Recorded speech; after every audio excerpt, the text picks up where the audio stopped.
Hey there, my name is Lexi, and thank you so much for joining me today. I'm going to be reviewing the book My Dad and Me by Claudette King.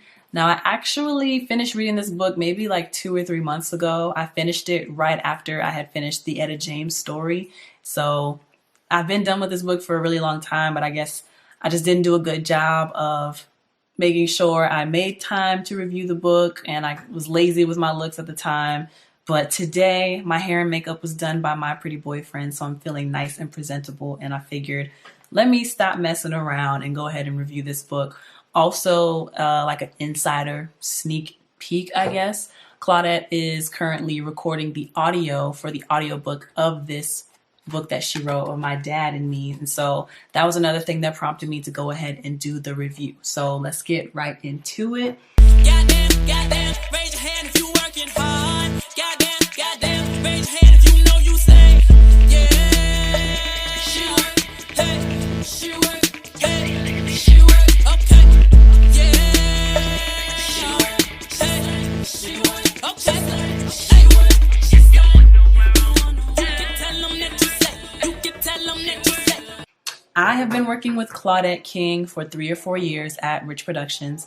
For those of you who may not know who she is, or that name doesn't ring a bell, she is the baby girl of the late, great, legendary blues king, king of blues, B.B. King. So she is the daughter of B.B. King, and she is also into music. She does sing blues, but her passion is mainly within R&B and sometimes some hip hop tracks when she collaborates with other artists. So she released this book this year, 2020. And I think she actually released it like 3 or 4 months ago. So what would that have been?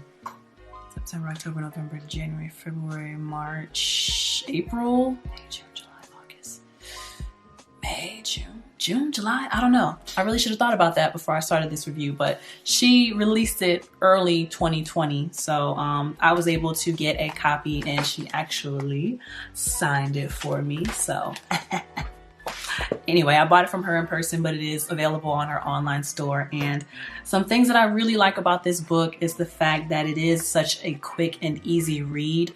The words are written in a way that I'm a big fan of things that are written in a way that sounds like how the person sounds like, or sounds like a way that I could imagine that person speaking. So the words are really easy to read. It's just the way that Claudette is. It's really easy to talk to her about pretty much anything. And there's wide spacing in short chapters, so it makes you feel like you're getting through the book very quickly. And I'm really glad to have read this book because, you know, I've been working with Claudette for 3 or 4 years at Rich Productions, and during our sessions, we do have like little chit chats, but there were still some things in the book that I did not know about her that just never came up in conversation when we were working in the studio, when we were at the session for her.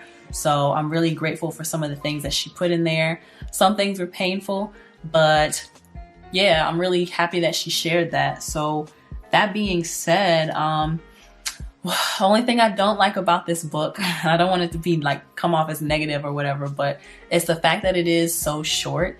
This book is only 110 pages long, and like I said, I went into this book immediately after having finished Etta James, and Etta James's book is like almost 300 pages long, so I was really expecting more in-depth kind of biography or autobiography. I still get confused about which one of those I'm supposed to use when the person themselves wrote it, but I just wanted to read more, and I guess that's a good thing that she left readers wanting more, but I feel like a lot of things just kind of barely touched the surface on some of the things she went through growing up, some of the struggles she had coming into the music industry, and even right now I'm in the middle of reading a book. It's called More Myself by Alicia Keys, and there's just a lot of detail that's gone into that book and Etta James' book that I didn't see with Claudette's book.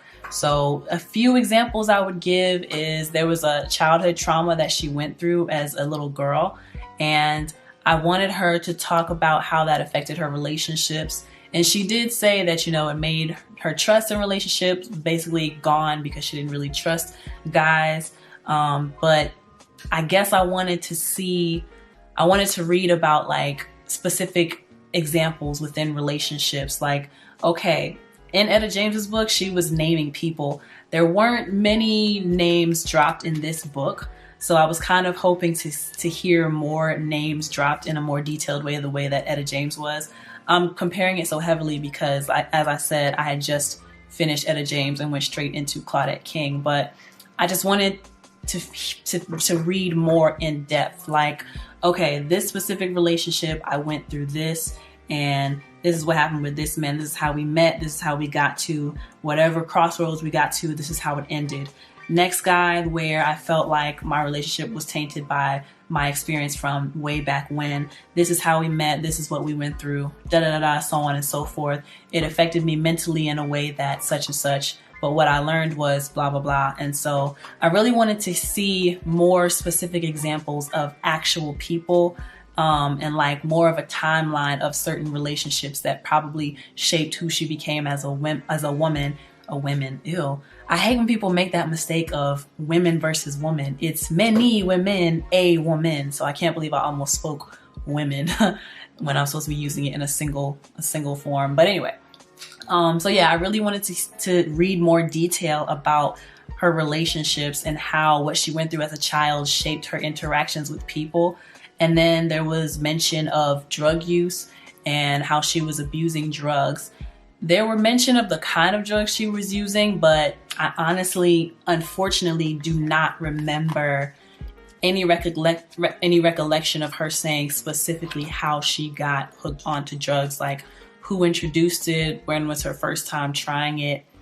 And granted, it was a long time ago that I read the book, so that's also on me for not being able to pinpoint what she may have said. But even with that, I wanted her to dive deeper into her mind about why she felt she had to do those things, because for me, I'm having a hard time remembering if she ever pointed that out. You know what I mean? So I wanted her to dig deeper, like I was going through this, and maybe there was a depression or a weight gain or pressures from being the daughter of B.B. King. I don't remember. I would have to read the book again, actually, to see if she mentioned anything like that when it comes to her drug use. But, you know, I guess overall, the book was really good.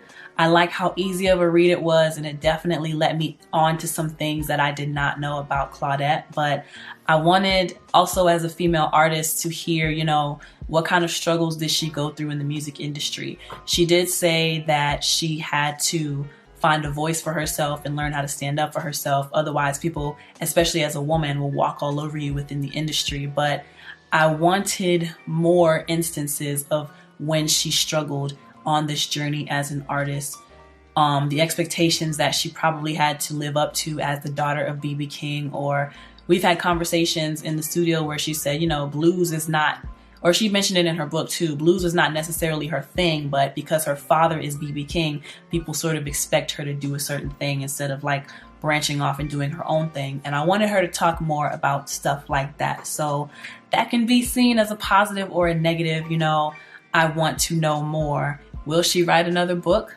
I don't know. She's definitely working on the audiobook for this one, so I'm excited for her on that, and will definitely probably post some snippets or something on my Instagram and Facebook pages. And I got my Twitter back, so I'll do that as well. But that is my honest review of the book My Dad and Me by Claudette King. So let me know what you thought about this review. If you'd be interested in reading the book yourself to form your own kind of judgment and opinion, to see if anything that I said about this book holds any merit with you. So you can comment down below if you're interested in getting the book. I will leave a link to where you can purchase it, or I can also figure out how you might be able to get a signed copy by Claudette herself and have it sent to you. Just let me know in the comment section down below. But thank you so much for joining me for this book review. My name is LexC. Make sure you like, give a big thumbs up, subscribe, and hit the notification bell so you'll be notified each and every time I post a new video. Thank you so much for joining me. Until next time. Peace.